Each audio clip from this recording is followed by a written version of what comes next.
You see what I'm saying? Another thing you got to stop doing. And not you, but then again, on the other hand, we're talking about the few that's left. Don't get around white people and talk no goddamn small talk. If a white person come up to you talking that small talk, either you get out of the conversation or you tell them, look straight up. I don't want to hear that small talk shit, because you think that you talking, they patronizing you, and they always come down because they don't think you know shit. So they always gonna talk to you about some small talk shit. How about them Atlanta Braves? How about them goddamn Yankees? Fuck that shit. You see what I'm saying? But he talked down on you that particular way. So there's another thing, like I said, this white boy came up, you know. I don't know if I was here the last time I told you about that. My girl, she works at the Atlanta Journal, she was writing obituaries. She works at the paper. And all, she get all the inside scoop and all, any type of news, they don't put that shit in the paper. Anyway, this white boy worked with her. She was off that day. She went to pick up a check. And we was getting ready to go to, I said, well, there's a new vegetarian restaurant down the street. He said, you want to go check it out? The white boy was like, yeah, I want to go too.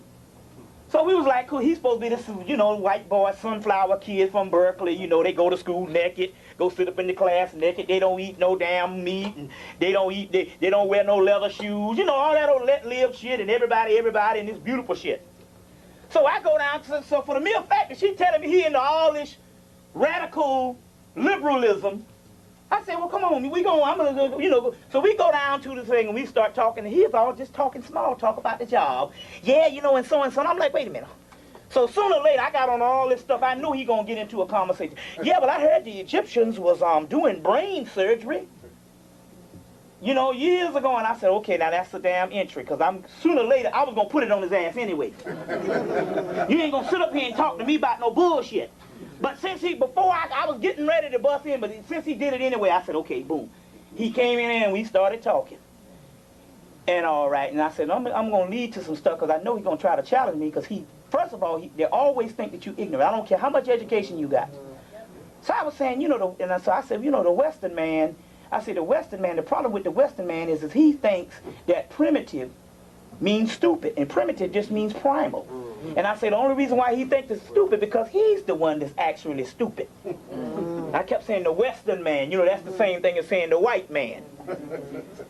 And so he said, well, explain. I said, well, you know, the primitive, you go in and go cut open a heart and hit or miss. You might save a few patients, a heart transplant and all this old bloody shit, and really you just basically just patching people up. I said, well, the ancient man would come back and he would understand that he would get an egg, he'd get a coconut, he would get some sunflower, he would get some this and that, and he'd do the same thing with the heart. And he said, I got your ass now, Kirk, nigga, because you're going to have to explain that shit to me, you know, Mr. Intellectual. I set his ass right up. He said, I got you now, and you know what? I've been doing the ritual. I've been actually doing the rituals. I've been doing some ritual stuff for a while, but I didn't understand how the process went for the simple fact the actual science behind it was lost thousands of years ago. But he said, I got you now. You're going to have to explain this thing to me, how that works based on the heart surgery. I said, well, it's like this. Everything has electromagnetic force field, doesn't it? He said, yes, it does. And I said, so if the electromagnetic force field goes with everything, then we understand that everything physical is connected with electromagnetic force field also. He said, yes. I said, as well as everything is the organs of the bodies is also made up of electromagnetic force field. It's just slowed down vibratory rate. He said, yes, you know. I don't even think the cracker even knew this, but he knew that I knew what the fuck I was talking about. I said, so the African understood that if you got electromagnetic force field and everything in your body is also connected with the electromagnetic force field in nature, he understood that he could go and get an animal, or he can go and get some type of plant or root that has the same electromagnetic force field that of the part in your body, and he could match that electromagnetic force field with the part in your body, and from that he can cure you by manipulating the electromagnetic force field or manipulating the physical. The white boy's like, you know, blew this motherfucker mind, and I start leaning on his ass. I start just beating him down with the shit, just beating him up. Then all of a sudden, I realized that no white person don't like to feel stupid. See, the problem is that white people, most of them are stupid any damn way. But they automatically know that black people have a black inferiority complex, so therefore they can tell you anything, and they know you're not going to challenge them because they automatically think that you are dumb, so they can come up to you and just say any kind of shit. It's just like Khaled. Anybody ever saw the thing when Khaled debated the Jews out in California back in 1988? 1985. And they all came up in there with just their body.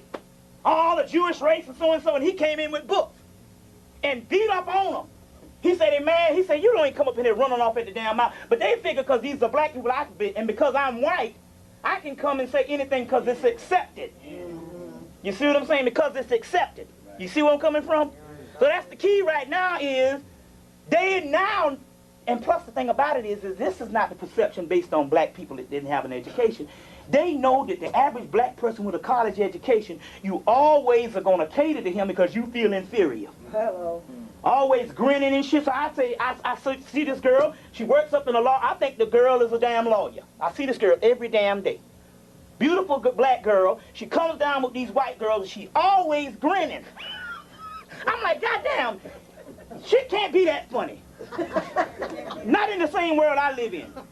But I realize, you understand what I'm saying? She's showing her teeth because she around these white people and she want to let them know that I'm not prejudiced. Nobody ever said you was prejudiced. That's the reason why they pimp you, because they know you're not prejudiced. You should be prejudiced because they only respect people who don't like them. You understand what I'm saying? It's the same psychology with a beautiful man or a beautiful woman. You got a beautiful woman.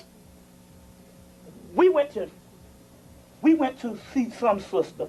One of my friends from Philadelphia went to go see this particular sister.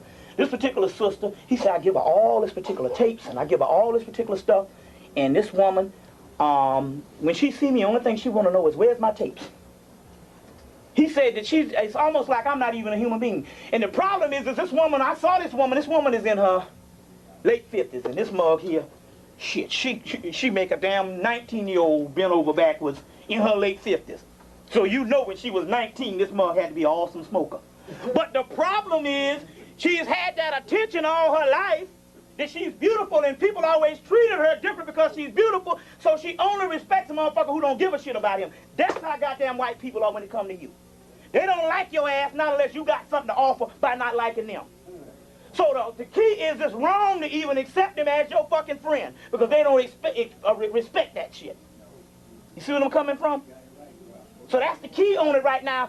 And because the plight of black people in the last doggone 6 or 7 or 8 years has become so degenerated, until now their perception of you is all of you ignorant. So what happened is the last 6 or 7 years with the LA gangs, all of the doggone stuff they dealing with, the welfare and all that, we know that most of that is invented stuff.